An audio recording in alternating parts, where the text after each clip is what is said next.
Detoxes and cleanses are super popular right now. They're marketed with the promise of purging toxins, losing weight, and improving health. But are they legit or is it just cap?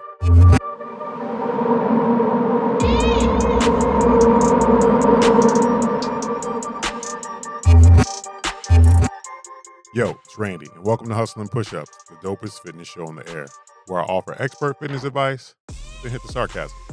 Today's a good one. This is one of my favorite topics to talk about. Detoxing sounds a little too good to be true, right? Because it is. Duh. Before I get too overzealous, though, let me explain the theory. Let's get it.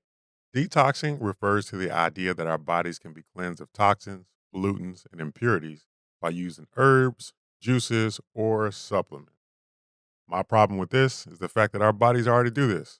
Our liver, our kidneys, and even our lungs and skin are constantly filtering out unwanted substances without any help from any miracle pills or teas. The only way to help your body to do this is to make sure you keep your weight in check, eat a balanced diet, plenty of exercise and rest.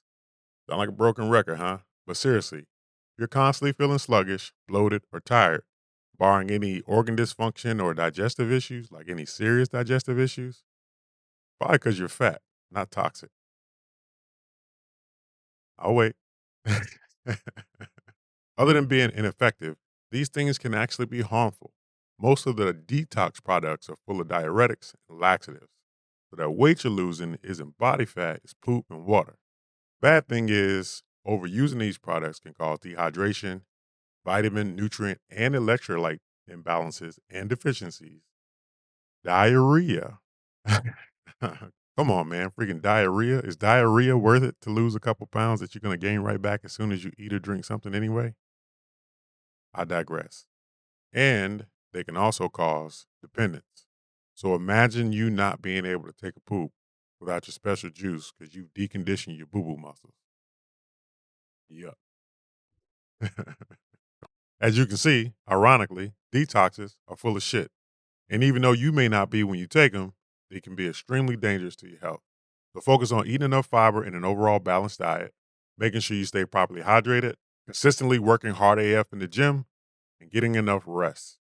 Top of that, your goal is weight loss specifically. Just make sure you're in a consistent caloric deficit, and you'll never have to take poo-poo tea in order to lose weight. Okay, this week's What You Meme is a funny one. Here it is. Every exercise is a lower back movement if you do it wrong enough. Look, it's 2023. There's no excuse for doing movements wrong with all the information you have access to. You can find a video or even a trainer that can help you figure it out just using your cell phone. Download the Tribe app from the Apple or Google store, and I can be that trainer if you're interested. Shameless plug. The thing you don't want to do, though, is follow the movements that the clickbait crew is doing.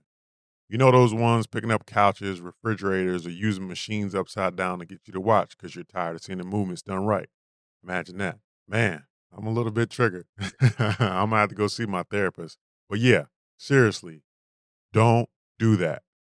And remember, ooh means you're sore and ouch means you're hurt.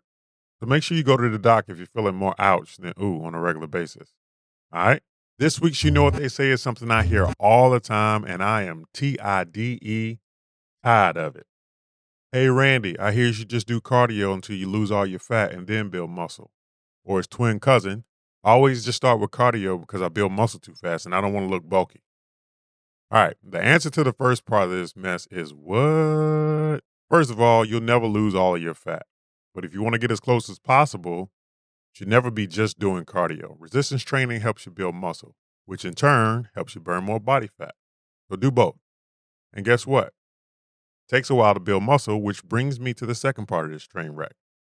The most elite bodybuilders and other athletes are happy building an additional 4, maybe 6 pounds of muscle a year. A year. So you definitely ain't building 5 to 10 pounds in a few weeks or a month. What is happening, though, is your body's going through a period of adaptation where you may feel a little fuller due to the demand you're putting on your body. And you're likely finally hydrating properly, too. So you may see the scale jump a few pounds, but it'll go away when your body reaches its new normal. Okay, I'm adding a new section this week, Dear Coach, where I answer your fitness questions right here on the show. This week's question comes from Chantel. Dear Randy. She didn't say that. I just added it for comedic and dramatic effect. All right, here we go. My thighs are thicker than cold grits. I say again, my thighs are thicker than cold grits. How do I build muscle without making my thighs any bigger? I want to tone and keep that good jiggle. My friend, the answer to your question is both simple and complicated, but I got you. Sounds to me like you want to build muscle and lose some fat. That's what toning actually is. Toning is not really a thing. Okay. Building muscle, losing fat. That's what makes your muscles look toned. Again, I digress. So you want to do that without losing too much of the good stuff. And that'll come down to how much of a caloric deficit you decide to use to get rid of the body fat. You won't be building muscle at a fast enough rate to cause you to feel bulky. Refer to this week's, you know what they say, like I just got done talking about that. So just rewind it if you need to see what I mean by that. So your goal is to make sure you don't go overboard with the deficit to make sure you don't lose all the jiggle that you want to keep. Unfortunately, you can't target body fat in ultra specific areas. So if you want to be strong and thick with 3 C's, just like I like it, get to the size you like and then eat for maintenance in order to maintain it. Got it? This week's song of the week is Cobra by Meg Thee Stallion. And it is the one that has sold me for sure. I was already a fan, but now I truly consider her a lyricist. The production is fire as usual, but in this track, she dives into her struggles with mental health, and man, does it deliver. Meg is a beast, man. Check it out for sure. Speaking of mental health, that's next week's episode. Make sure you tune in. That's all I got for you this week. All right, we've laughed a little and hopefully learned a lot. Some of what I said may have triggered you to do better. Some of it may have just triggered you.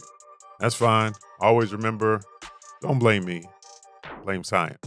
If that's not good enough for you, fight me. If you or anyone you know is looking for a trainer, I'm your guy. Visit my website, www.randyaikensfitness.com. You can also download my app. It's the Tribe app on Google Play and Apple. Till next week, I'm out.